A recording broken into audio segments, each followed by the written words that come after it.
She now has to run off and grab her children. Anyone else have questions? Sorry, go ahead, at the back. This rezoning, Yes? that's going to be the hearing from the City of Burnaby to try and rezone that land. Now, does the City of Burnaby have to then submit that to the provincial government to see if they will allow it to be rezoned? So that's an excellent question. Luke or Ann, do you want to address that? Because that, it's let's get it from them. Luke can tell us all the answers. Thanks, Luke. Thank you. You never thought you'd come talking about zoning on Friday night. Here you are.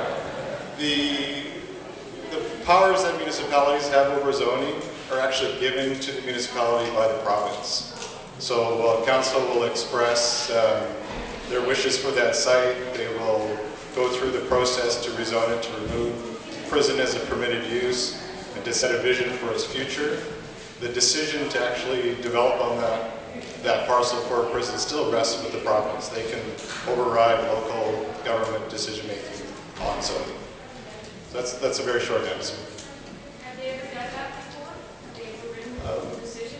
No, mostly in the past it's been more cooperative. They would approach the city, have a dialogue, look for a best solution or best practice, and then move forward, and have traditionally been very respectful of local communities and their desires for zoning to manage how they grow their neighborhoods and build their communities. So this is a bit of a first for us in terms of having something that's being imposed or may be imposed.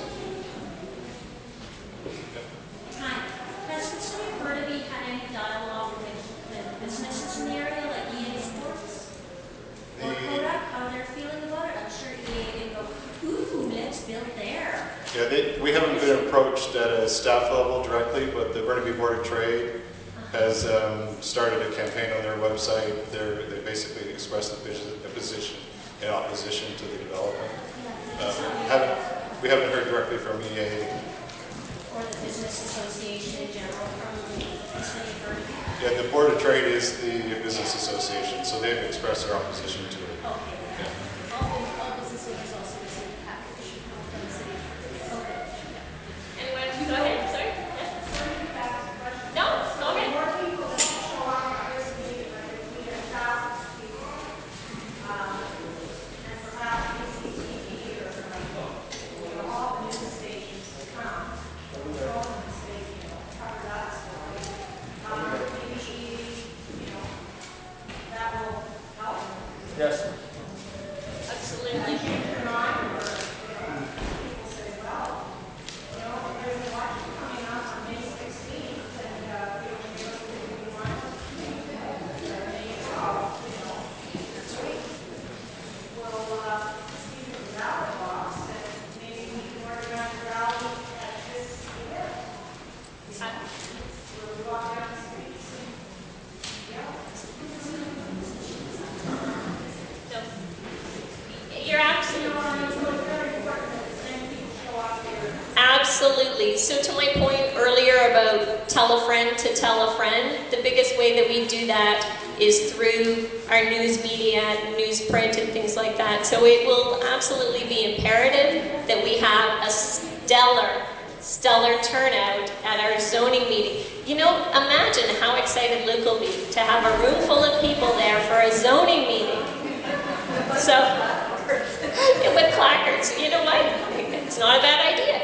So, absolutely, I mean, that's key. It's key to keep this in the media and key to keep this moving along and don't let this issue die. Question at the back? I'd like to ask if the senior government in Victoria turns it down, can the senior government in Ottawa change their mind? You know what, an excellent question. I've been pondering that as well. I've been doing a bunch of research on the internet in terms of where are other remand facilities across the country. I mean, I know nothing about remand facilities, so I'm trying to get educated. Gary and Ivy have helped us out a lot. So that's an excellent question, and I think that's a question that as our Parent Advisory Council, we certainly can move forward and ask and learn more about that. Absolutely, so excellent. Luke, do you have a... See, Luke is answering all the questions. I love this. Yeah, just a quick answer. This is a provincial decision. This isn't a federal penitentiary. It doesn't have anything to do with federal politics. They have no role in the decision. The people here serve sentences 2 years less a day. Beyond that, they go to a federal institution. I'm glad he came out. He does know all the answers. Any other questions? Yes? After the meeting, can we have like democracy marching through the buildings and then let the government and let the public know? This is what we're talking about. Yes. So the suggestion was, after the meeting on the 24th, would it make sense to assemble as a group and perhaps march outside? And I think all of those are certainly options. Yes?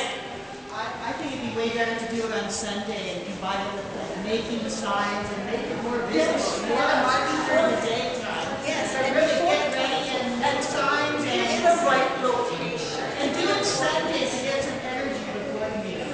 So, It's true.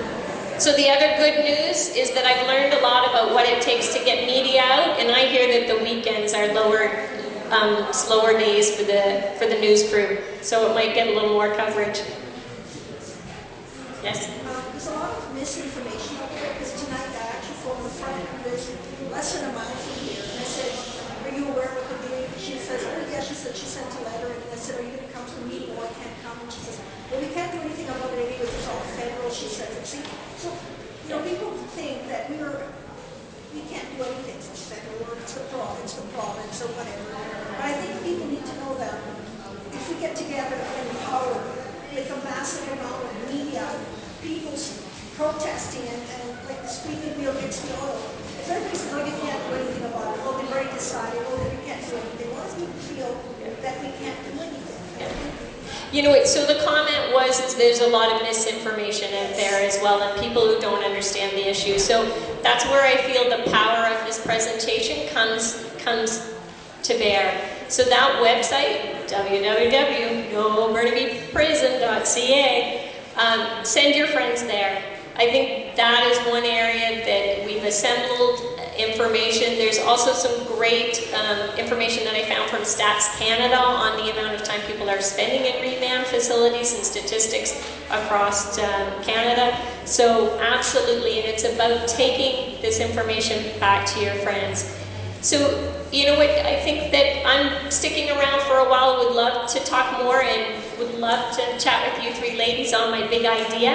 But before we go, one of the things that, speaking of things in the news, as most of you know, there was a recent fire that happened just down the street from our school that impacted several families from our school. So Zachary, who is here, just wants to say a few words. He's looking a little shy, though, I don't know.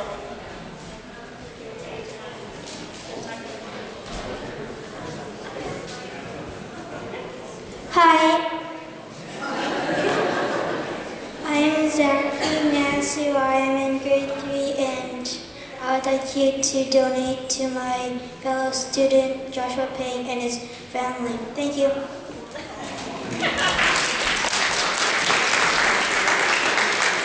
So the school has set up a trust fund with Van City to help out one of the families who've really lost everything from that fire. So as we're talking about the bigger things, we really got to focus on the individual families too. So Zachary is donating his allowance to the fund, and we'll have a bucket at the back. So those of you who'd like to make a donation, we'd greatly appreciate that. Thank you.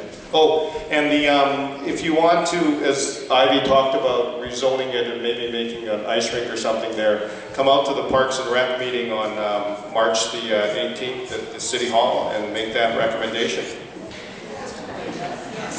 Thank you very much, everyone. Thanks again so much for coming. For those who are part of other interest groups, grab a CD and replay this presentation for people in your community. Thanks again, and you're welcome to come out anytime. We love to have company.